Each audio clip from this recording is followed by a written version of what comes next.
Show. I'm your host, Don Vito. And before I start today's show, I want to give a moment of silence for a brother who goes by the name of King Face. King Face died yesterday, I heard, and he was on the show twice. He's a good dude in my eyes. He died, and I just want to pay homage to the brother. A moment of silence, please, for King Face.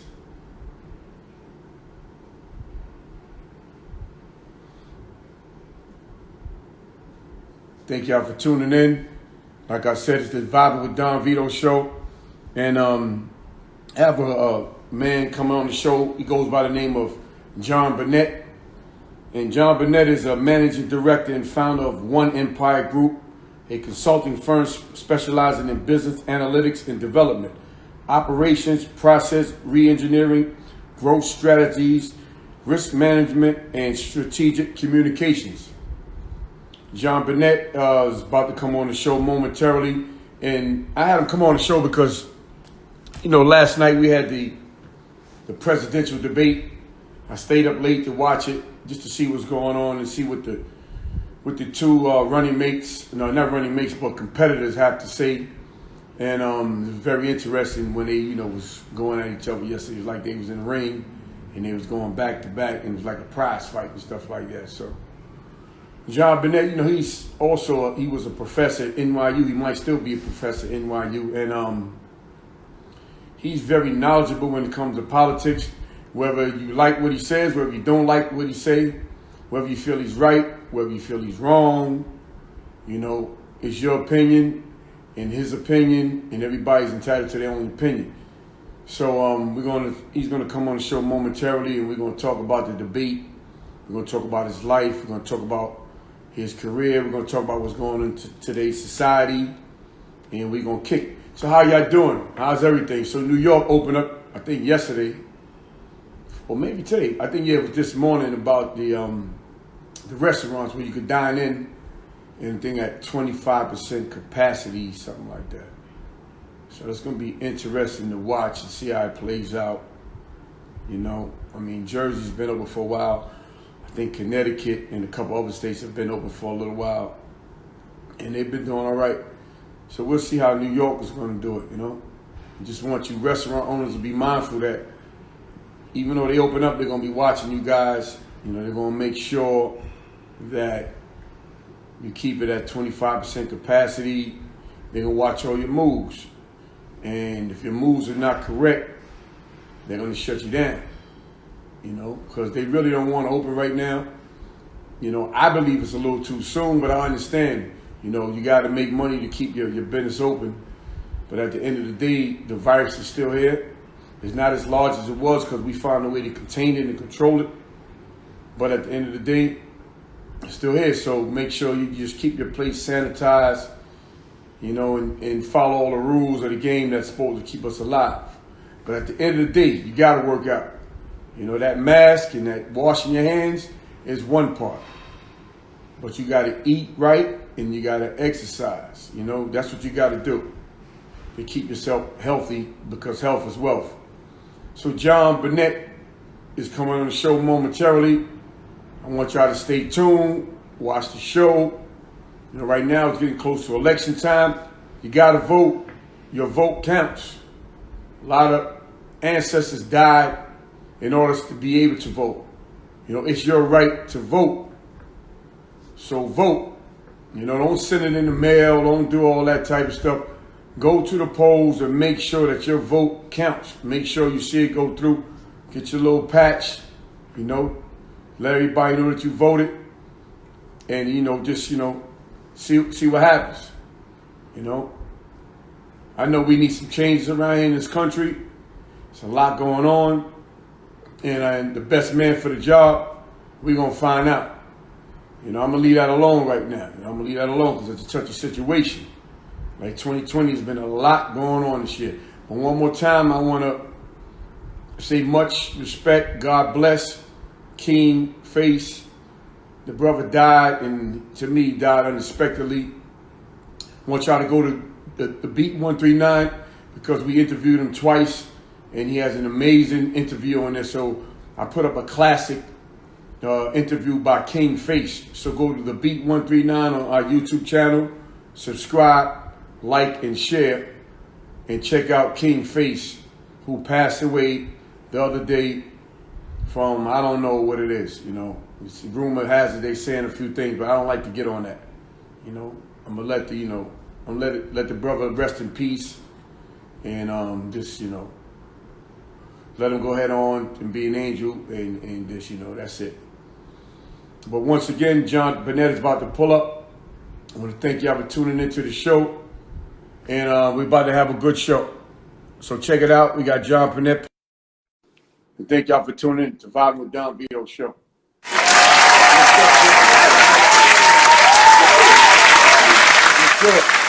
Hey, what's up? I'm doing my. Sorry about that. I was doing my Biden impression. You know, everywhere he goes and everything he does, you know, he's got his mask. Yeah. So what's going on, man? Everybody dealing with it their own little way, man. You know what I'm saying? What you gonna do? Hey, turn up your microphone or whatever. You're a little low. Oh, okay. Maybe on the side of your phone or whatever. Yep. Yeah, turn it up. All right, cool. I think that's the highest it can go. That's it. That's all right. What's up, brother? How you doing? Excellent, man. How you doing? Everything's good. Everything's good, man. You know, long time no see. Yeah, it's been a while. Yeah, been a while. Yeah. It's been a We've while. been surviving, right? We surviving, man. Literally. He's smiling. You know, it must mean you know everything is all right, right? Yeah, just hanging in there, man. Yeah. So check this out.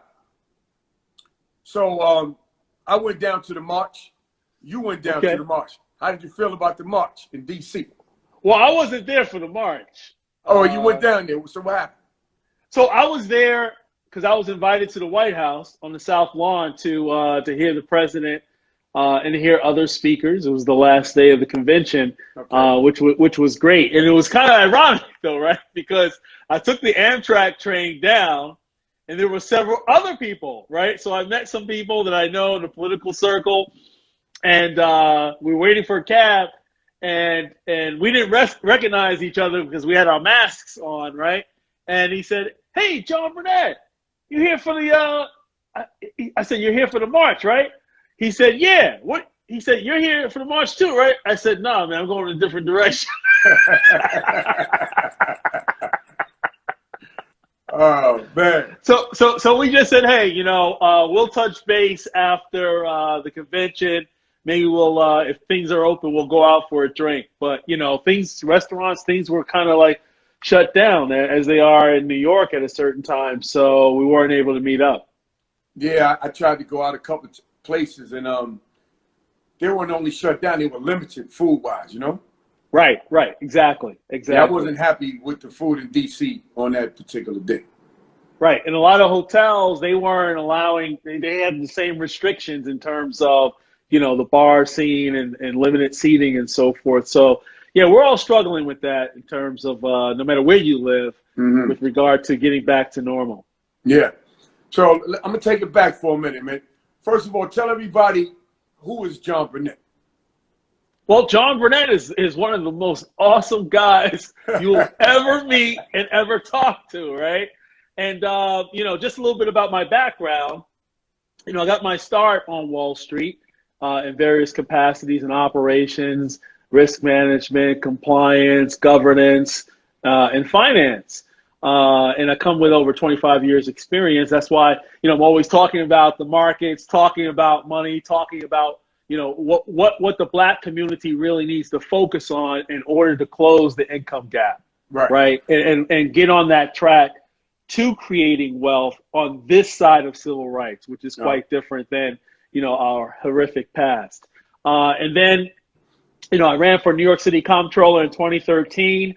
Obviously, I didn't win, but I didn't lose either. There were 5 people running. I came in second place, which means I beat 3 people. That means something, right? As a first-time candidate. Absolutely. And then ever since then, you know, started my own business, One Empire Group. And I do, you know, media, whether it be IG Live, radio, various television programs domestically. And I'll do a lot. Here's something that a lot of people don't know. I do a lot of international programs. Okay. So China Global Television Network calls me. Sometimes TRT World in Turkey, I-24 News is Israel, and various UK stations as well as Australia and Africa stations call me just to talk about, markets, business, the economy, money, and politics. Mm-hmm. So let me ask you a question. So when did you start One Empire Group, and what is One Empire Group all about? Well, I started that in 2017. So we do a lot of different things.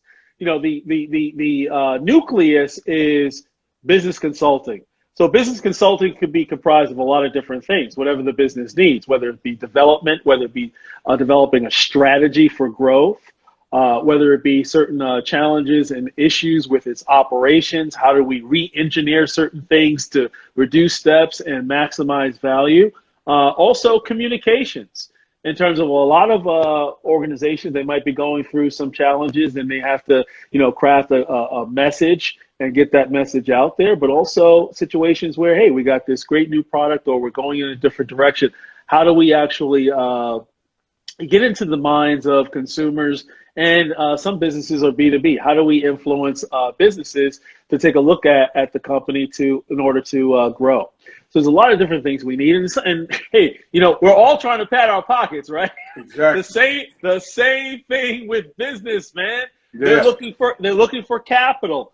Not everyone can either get or want a loan, right? They might from a traditional bank.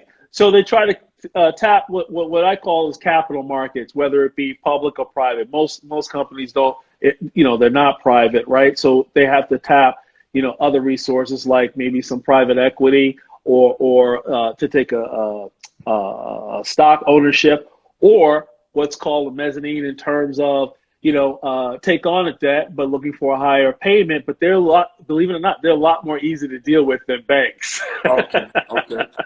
The banks. And then, hey, let's say you had a business, right? Mm-hmm.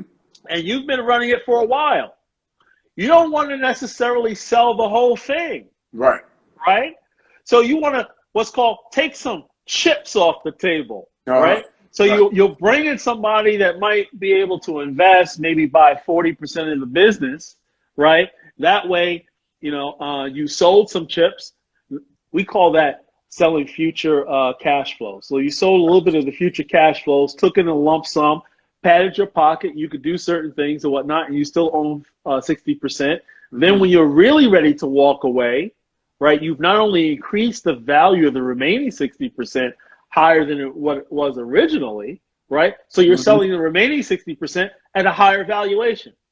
So you slowly take chips off the table. There's a lot of different strategies. So it's all fun. It's all beautiful. It's like playing Monopoly in real life, Exactly. Let me ask you a question. So you mentioned something about black wealth a few minutes ago, about how the black community can get on their feet. Let's talk about that for a second. I think that's very interesting. All right. So look, let me talk about it in different ways, right? Okay. So there's a clear distinction between W-2, right, and making investments into a business or let's say a real estate deal or the stock market. W-2s mean that you go to work every day and you're guaranteed a salary by law, but you're not taking any risk. You're getting wages, right? Yes. And when you look at the other three that I just mentioned, you take after-tax dollars to buy stocks or other investments, or to open a business, right? Or to buy a piece of real estate. So when you have the longer-term gains in any one of those three, you don't pay W-2 ordinary income wage rates, because that's no risk. You risk after-tax dollars in hopes to make a gain that's not guaranteed. So when you hold on to it for a year or longer and you realize the gain, you're taxed at a much lower rate instead of the higher rate, because you've taken risk. Now, conversely, if you take a loss, no one likes a loss, but that loss is converted to an asset. Right. right? So that way, let's say you take a $10,000 loss, and then the following year, following year, let's say you make 10,000. You got a 10, and your tax liability is 3,000. Let's say 30%.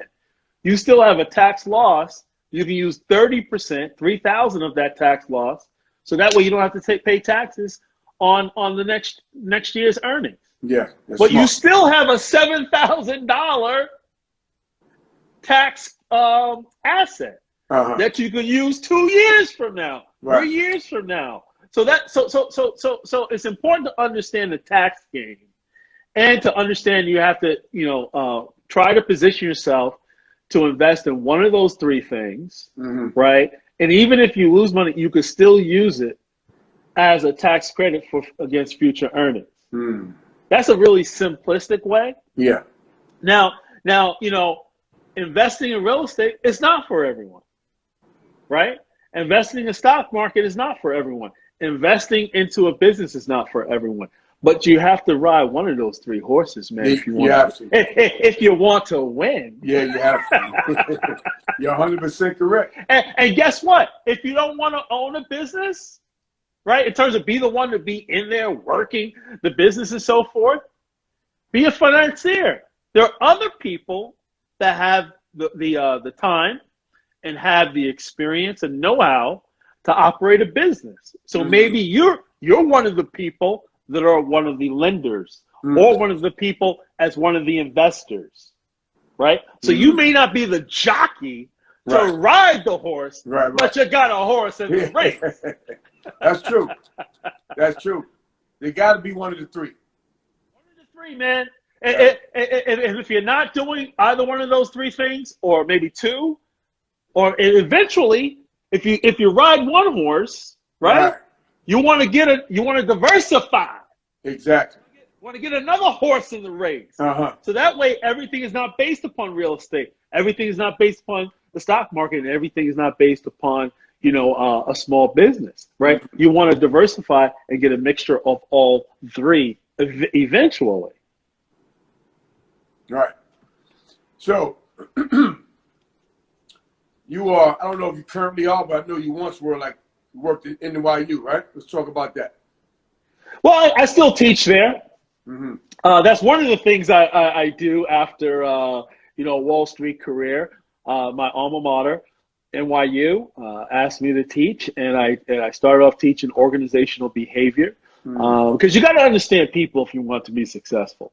Right. Yeah. And how to deal with different personalities, and understanding how to motivate people, and understand a lot of different behavioral factors that come into interaction and relationships, right? That's a foundation. And then I also teach business management, which I love. I put them through hell, man. The first 4 weeks, they're like, you know what? I hate Professor Burnett. But the last 4 to 5 weeks, the light bulbs start really going off, because they start really seeing how the team project, because they love the lectures, they love the engagement, but the team project, they're like, oh my gosh, there's different parts of it. And the way I design it, it's not a paper, it's a project report. So the students actually have to pick opportunities that they identified. So it's a struggle for some students, right? They want to automatically default to,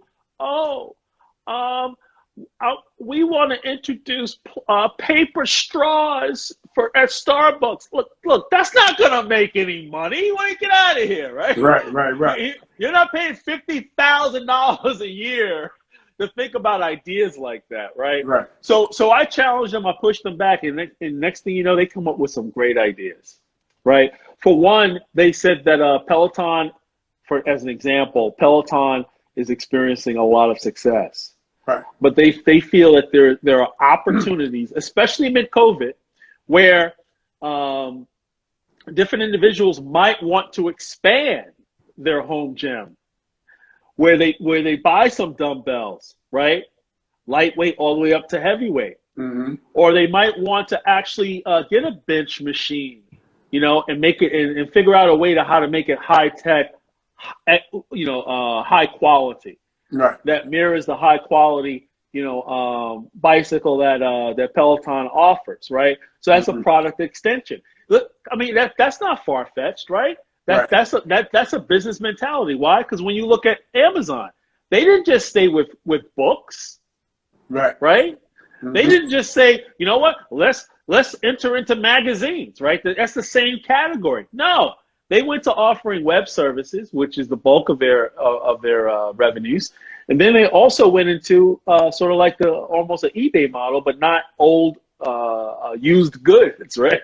Right. They actually went with small entrepreneurs and business people and some well-to-do companies that actually sell on that platform, and they take a cut from it. Right. Then they also now offer their own products, right? Amazon Essentials. And guess what? They're selling groceries too. Everything. They're, Everything. they're selling movies, streaming. They're selling everything, right? So how you start off is not the way you end, Mm. right? As the way I describe Amazon, they'd be a perfect a person that you would marry if they were a person, right? Because you don't want them to be stagnant. You want them to continue to grow and be open to new things. Exactly. Exactly. So a lot of my students, they come up with great ideas. In fact, one group said, "You know what, Professor? We don't consume content like people your age do. We love the on demand, but we don't like this cable model, right?" So they came up. This is a couple years ago, but they came up with a model to say, you know what, Netflix should partner with a company like Hulu. So you have live TV and you have original content. Mm. The only thing missing is the broadband. So you can get that from one of the cable companies, but everything else, Right. you could pretty much manage on your own. I thought Mm. that was a good idea. And Amazon was thinking about coming to New York City. During that time period, my students said, you know what? We might actually have an idea for add-on service. I'm like, please tell me more. Sort of like Prime Plus or some other type of name where whatever you order is delivered intraday, the Right. same day. Same day. If you order it by a certain time. Now how is that going to work with UPS, FedEx, and the Postal Service? Mm. That'll be tremendously hard. Yeah. So they said, no, we'll use rideshare programs. Mm. The drivers have extra capacity, right? Even if they're picking someone up, they can stop, pick up a couple of packages, Mm-hmm. right? And then somewhere within a block of 2 to 3 hours, as they're moving other people, they can deliver your package. And guess what? You just like you track your driver Mm-hmm. when they arrive, and you can track, even after you get in the car. The same thing with your package. Mm. Message, your package has been picked up, and you can actually see the driver, how far they're away, whether you're at home or in the office. Yeah. That was Right. smart. So that was brilliant. Yeah. An add-on service, and Yeah. you're actually creating more growth. And guess what? You're putting money into the pockets of even rideshare programs. Mm. Right? Yeah. And that will put more pressure on local politicians to get off the backs of like Uber and Lyft and so forth, Mm. right? Because you don't want to be seen as not just attacking. They don't want to be seen as just attacking rideshare programs and let's say people that support that, but also they don't want to be seen as slowing down commercial activity. Right. Exactly. People that want their packages. Why? Because people that want their packages vote. Right. So there are so many different great ideas. And one last one. I get into it with my students. I tell them, as long as it's respectful, challenge me, because I'm definitely going to I'm definitely going to give you a hard time, right? For the purpose of, getting you to think. Right. So one team said, and this was before the company made the announcement. The team said, Professor, we see you walk in with your fancy green tea lattes and this and that or whatever, right? I'm like, don't be hating on my lattes. And it's almond milk, by the way. Right. So they said, when we look at Dunkin' Donuts, they have a good menu, but it's not really healthy.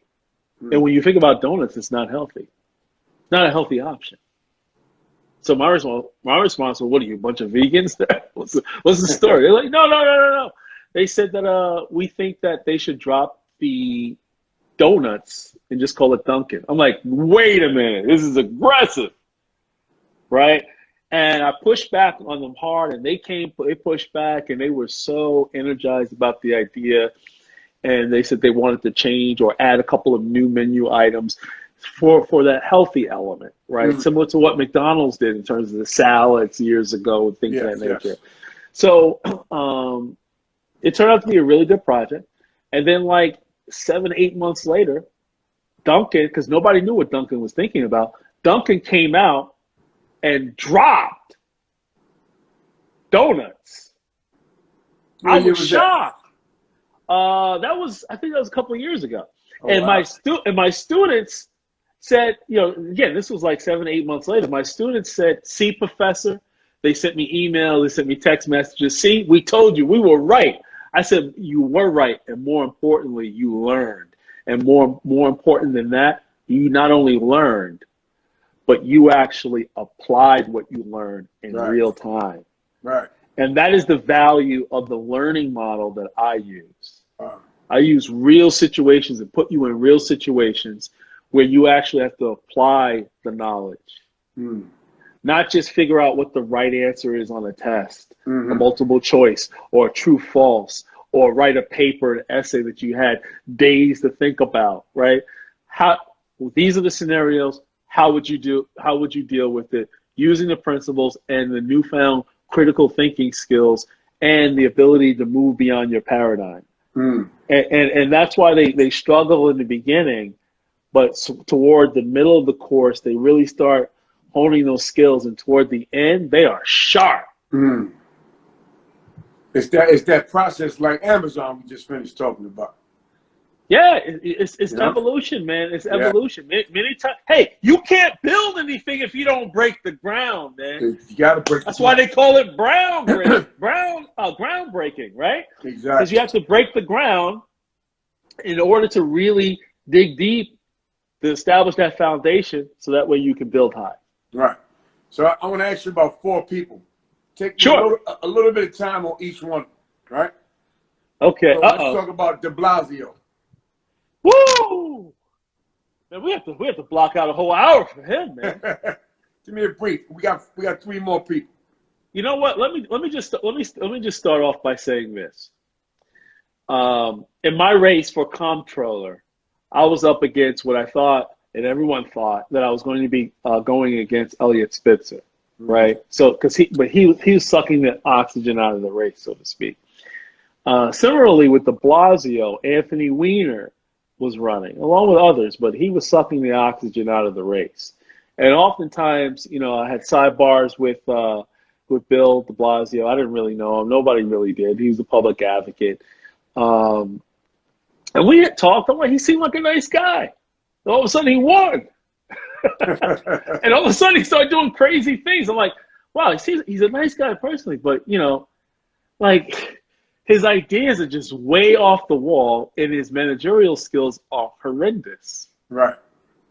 Right? So I think whether you're right, left, or center, you really don't like the way he's handled a lot of things.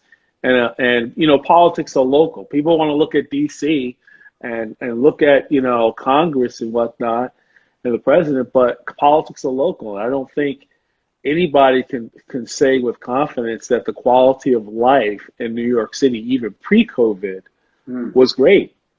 Right. So I can't wait till next year until we have a new crop of individuals that can really challenge not only the previous administration's ideas and platform, but really give us policies and a vision for the future.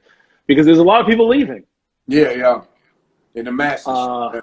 In the masses, especially when you can actually work from home, and home could be anywhere. Exactly. So New York is losing that luster and flair. And we don't know how long it'll take before tourism comes back at the level in which it was. Yeah, I know. They said 264,000 people between now and April left New York. That's a lot, man. That's a That's a lot. lot. Yeah. And that's a lot of that's a lot of vacancies. That's a lot of economic activity. And hey, man, that's a lot. Those are a lot of jobs. Yeah. So let's go to Cuomo. Woo! Cuomo. Wow. That dude. I know he's Italian, man, but that dude's a gangster, man. you know, I love Italians, but that dude's a gangster. Yeah, Man. he gangster. He gangster, man. Cuomo gangster. People, he gives North Queens a rep, man. A bad rep. But, right. When you look at, here's the relationships among, Democrats, Republicans, and independents. But when you look at the fiscal elements, budgetary, even before COVID, New York State had a $6 billion budget deficit before COVID. Right. And when you look at county taxes, property tax, when you look at all these different taxes between Deblasio and Cuomo, but starting with Cuomo, because Deblasio can't do much regarding taxes and do other things unless Cuomo blesses it, right? Mm-hmm. So when you look at bridges, tunnel, when you look at everything that affects, how you live in New York, we're heavily taxed and heavily regulated. Mm-hmm. And those two things are a disastrous combination that over a period of time will bring down the quality of life, right? Because you'll be driving out businesses. Don't be fooled by retailers, box stores moving in, man. Those are retail jobs that are $15 and below. If you want to talk real economic development, you got to bring in real industry, right? And not just in New York City, because when you talk about New York as a state, New York City is only a small part. And if you want to include Long Island and Westchester, right, they're still small compared to New York's geography and how spread out we are.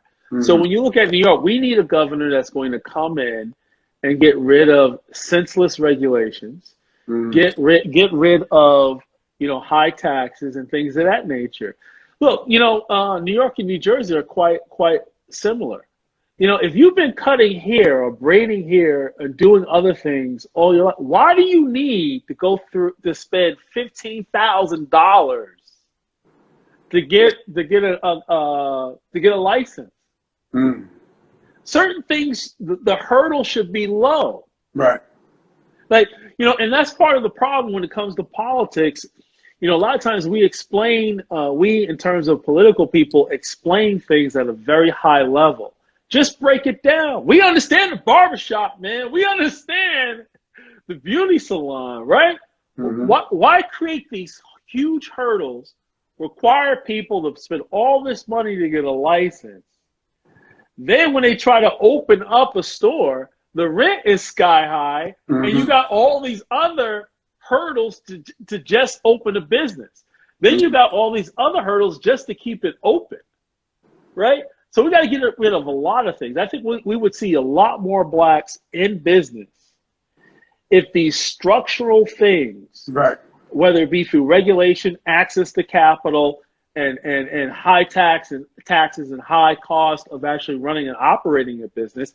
JFK said, for every dollar that's spared from taxes goes toward a new job.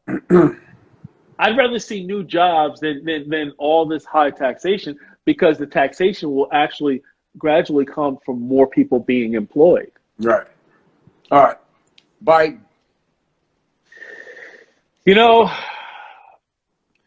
They say 3 times the charm, but I think this is his 4th time, right? Like he's coming again. He's like relentless, right? But I think when you look at his record, because I look at records of accomplishment, I also look at failures too, and how you dealt with failures and how you rebounded. Right. All these things, are true. But when you look at it, nobody knew Biden and he was up in age already at that point in 2008. But nobody knew Biden until Obama picked him, Mm. right? Because he had no accomplishments Right. that mattered to people. You know, he passed a lot of policies that impacted people that look like you and me, Mm-hmm. right? He had, and even his running mate, you know, called him a segregationist on the stage, debate stage, Mm. when it came to education. So he doesn't have a real good record of really empowering people, especially the people that look like you and I. So I'm really not impressed with Biden. You know, he has that old, I guess that old element of charm where he smile, and you know, he has too many gaffes that are negative, but you know, he has certain things that he'll say to make you feel comfortable. But you know, black people allegedly were starting to feel comfortable back then, and they realized, you know what, we were never really comfortable. We were duped Mm. because we never really was able to experience a level of independence because we were so focused on sitting at the segregated lunch counter and desegregating it, Mm. opposed to saying, yes, we appreciate that right, but let's continue to build our own. Mm. Because if we build our own on this side of civil rights, that could be sustainable or sustained. All right. Last but not least, Trump. That's my man. You know, that's my man. He's a little nutty at times, right? But I'm gonna tell you, like, I was on the streets of Philly, the mean streets of Philly, last week, and I said, let's have a policy discussion, bro. And this brother, he said, yo, I don't do politics, man. I'm like, why not? I don't do politics. I'm frustrated with everybody.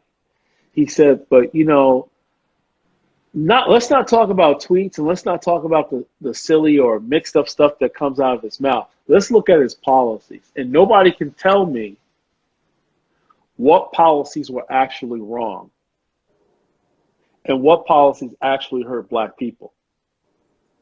He said, because I'm all about policy. He'll fumble, say stupid stuff, tweet stupid stuff, sometimes doing it for show, and get at people. But when you look at his policies, nothing that he's done was wrong, especially black people. When you look at the First Step Act, that's the first criminal justice reform overhaul since the '94 crime bill that Biden passed, right?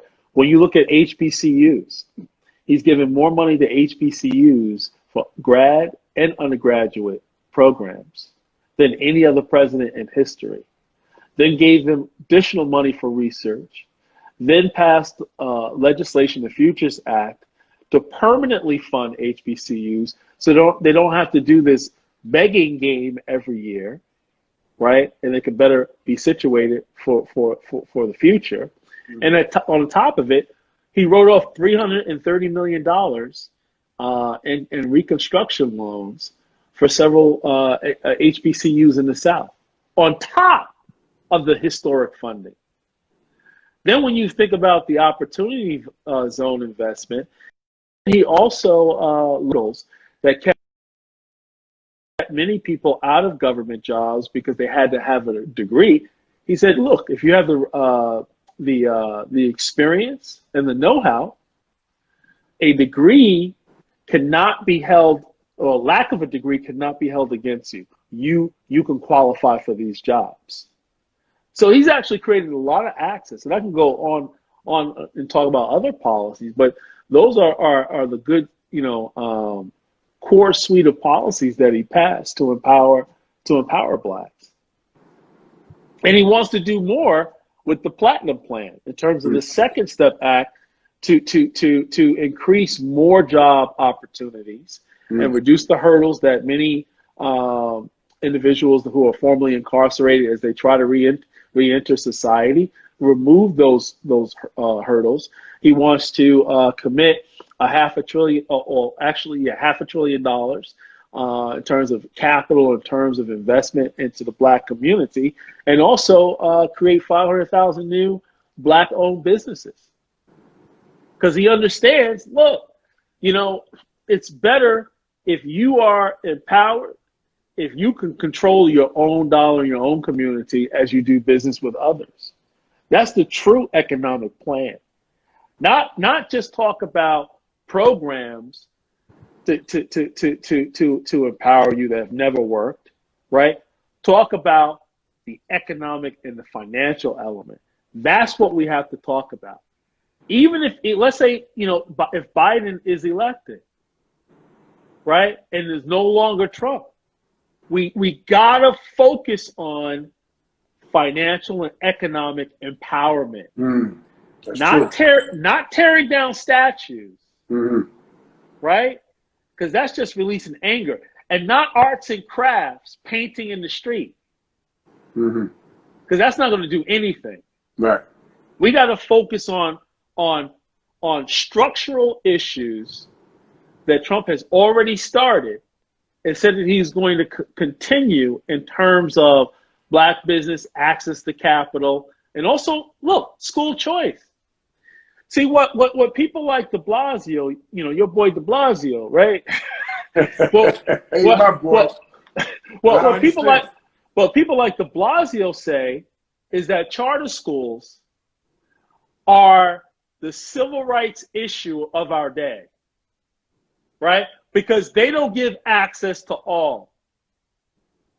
That's the dumbest thing I've ever heard, right? That's like saying Harriet Tubman should have not started the Underground Railroad because it did not free all Blacks. You see what I'm saying? Yeah. When you have institutional racism in education that we have, right? It's going to take a while and to deconstruct it, right? You don't wait until it happens. If there's school choice opportunities through charter schools, which is a different form of public schools, let it run.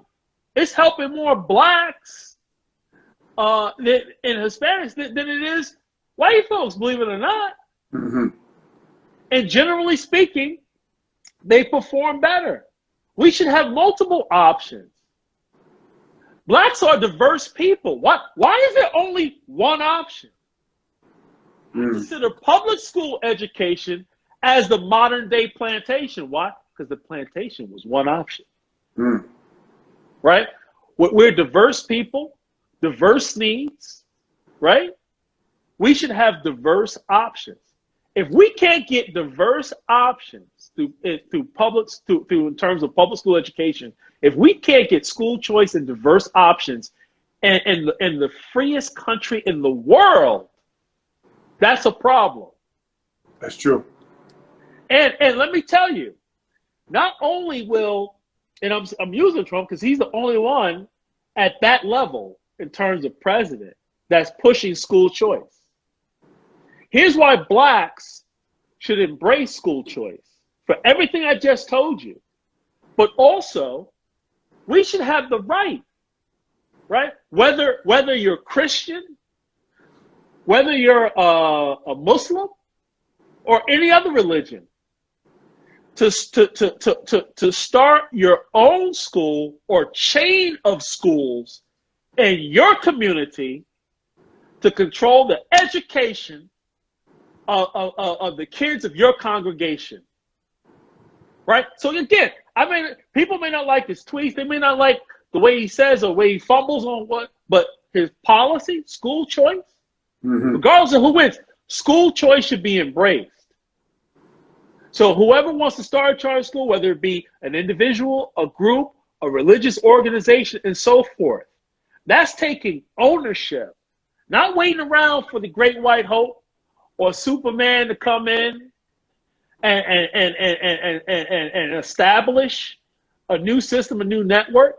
No, pass the policies and remove other barriers and get the hell out the way. So that way we could do what we need to do. Because we look, if we survive slavery and also survive Jim Crow, if you get the hell out of our way and give us access and tools, we can get it done. Exactly. So if we can actually work for others to help them get stuff done, we can work for ourselves and get stuff done. Correct. Right? Absolutely. So when you peel away Trump, peel away Biden, peel away Cuomo, Deblasio, and any other political figure that you can name, that's why John Burnett is a Republican. I believe, and I don't worship money. I don't worship markets, right? But I believe in financial empowerment, and financial empowerment is the roadmap to independence, right? And if blacks use that tool, it will be a roadmap for black independence. And instead of marching in the street, because I don't see other ethnicities marching in the street like we do, right? You know why? Because their money marches. It marches into the doors of the politicians and look, this is what we want. They cut checks to get things done. And that financial strength is recognized. Mm. Oh, well, black people, they have $1 trillion buying power. Listen, buying power, in my view, is not power. Well, how is that so? I said, you know what? Let me give you this. It's power, but it's not that strong power that's needed to procure change. How so? Well, I'll give you an example. Use this analogy. Let's boycott Marshalls. They did such and such and such. So you boycott Marshalls for a day or a week, right? But you go shop at TJ Maxx. But TJ Maxx is part of Marshalls. Or you boycott Amazon, but you go shop at Whole Foods. The system is too sophisticated now. Most of the time, we don't even know the lines and the ties behind the scene. Hmm. And even like that, I told the reporter Ayana Harry from Pix 11 News. Remember that Blackout Tuesday? Whatnot? Don't shop, don't spend, money and whatever. I said, you know, I understand my people. Come on, man. I love my people, man. You know what I'm saying? I love black folks.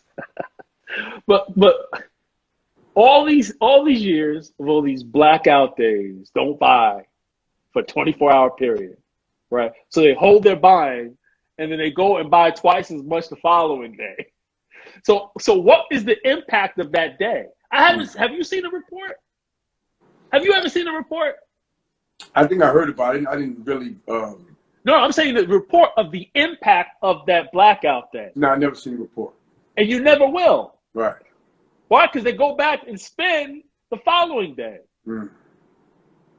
Right? Mm-hmm.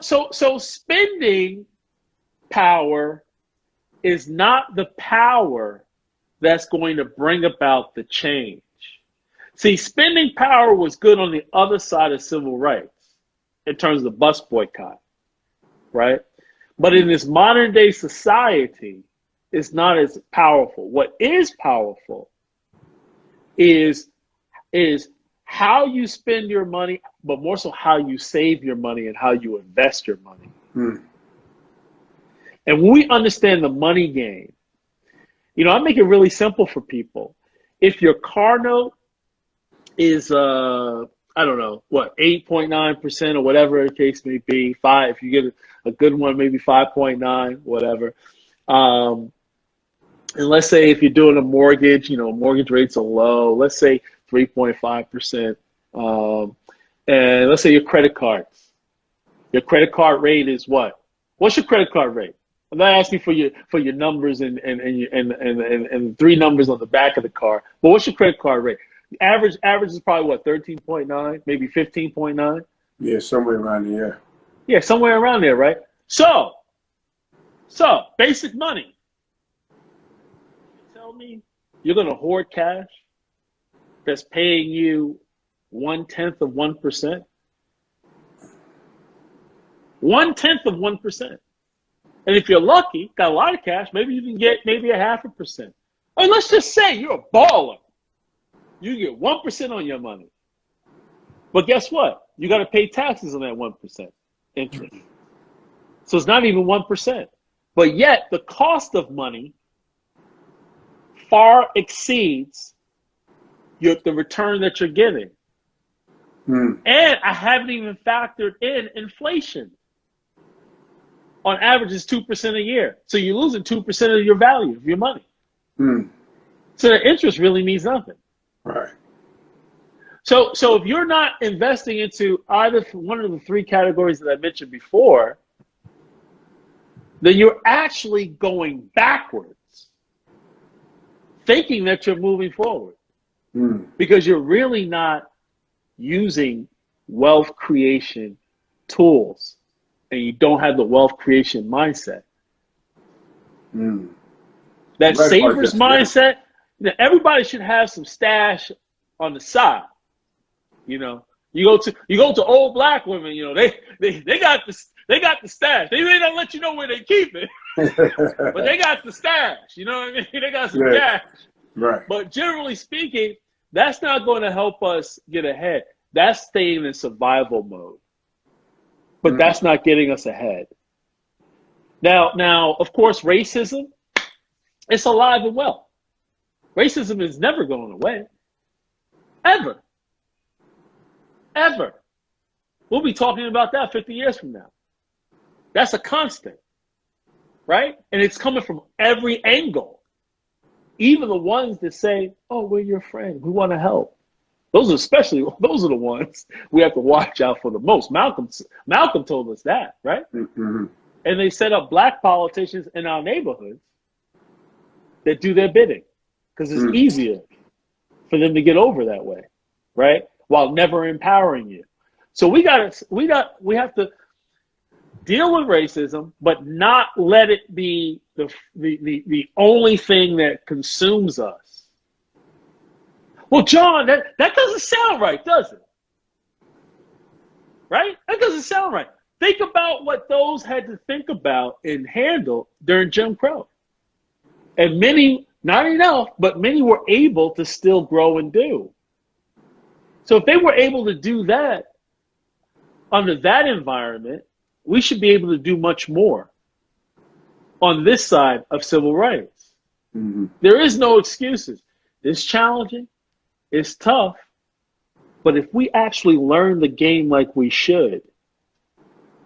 You know, years ago, I was in Dave & Buster's, right? And I had, you know how you get the tickets and whatnot, and you go redeem it or whatever. So I thought I was balling, right? I had a little cup full of tickets. Like, yeah, you know, what am I getting? I was like, damn, I'm not getting that much.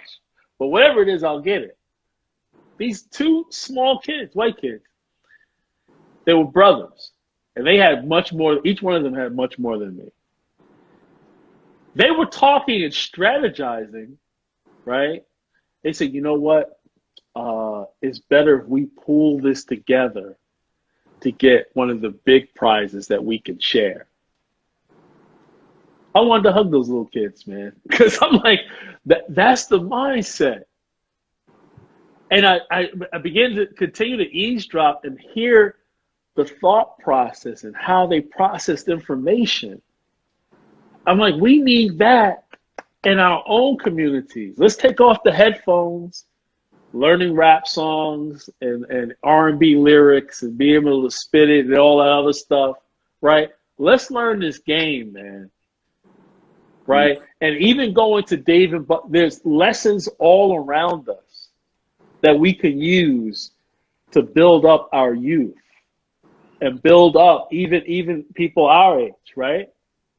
And get to that mindset to reshape the culture, to think differently and see the entire world in a new way. Yeah.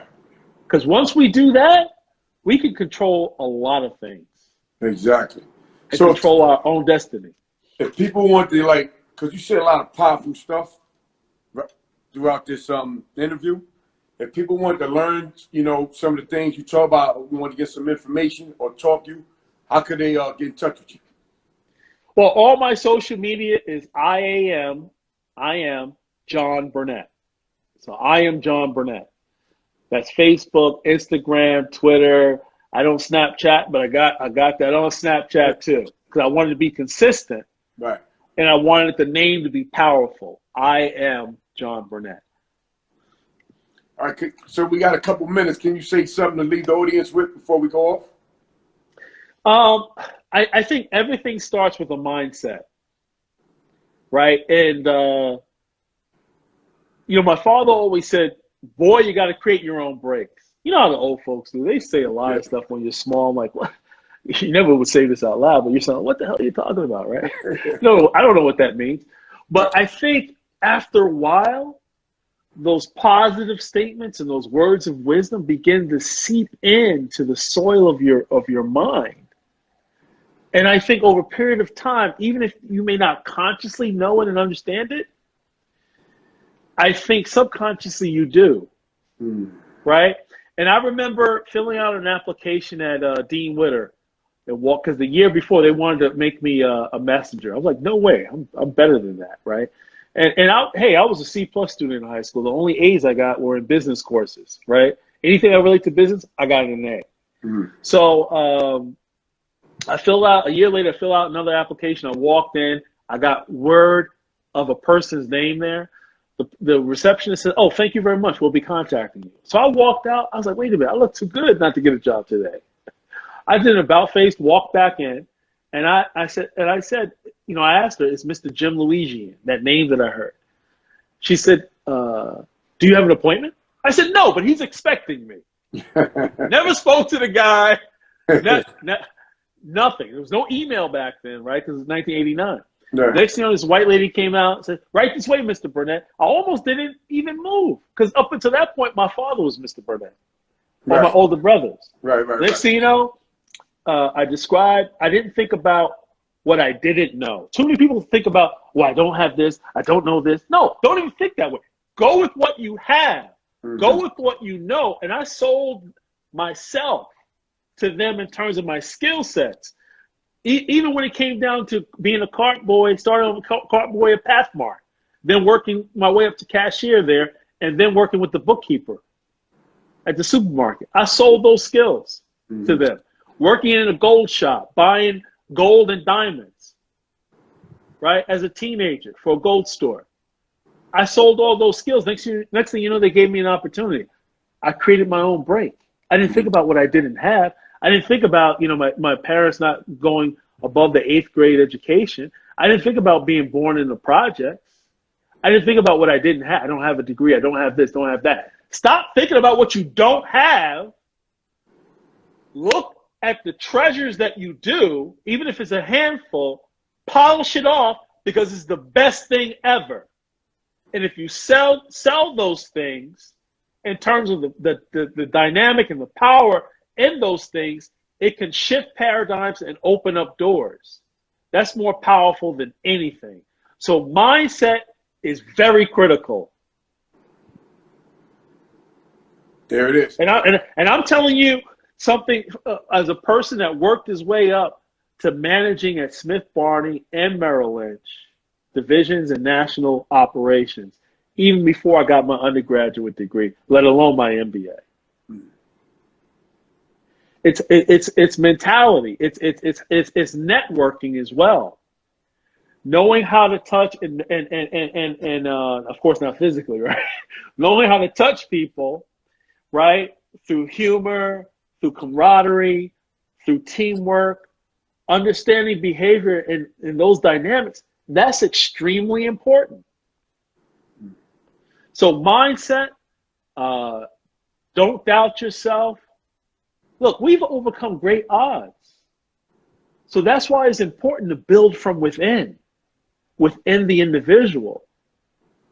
Because that's what they had to do during slavery. That's what they had to do during Jim Crow. How are we getting through today is the question. What are we putting into our youth? What are we putting into ourselves? Just like sports, you got to play defense and offense at the same time, but you got to have a high power offense. Too many of us are only thinking about defense. Defense scores a few points, but defense, you can't win alone with defense. You got to have a high powered offense with the player option. Absolutely. Put the points up. Hey, but John, I thank you for coming to the show, man. I'll be in touch with you soon, right? All right. You This was got a it, man. very powerful interview. I know how you do. And just thank you very much. And I want your fans to follow John Burnett on all platforms. You know, this guy has a lot to talk about. Always smile.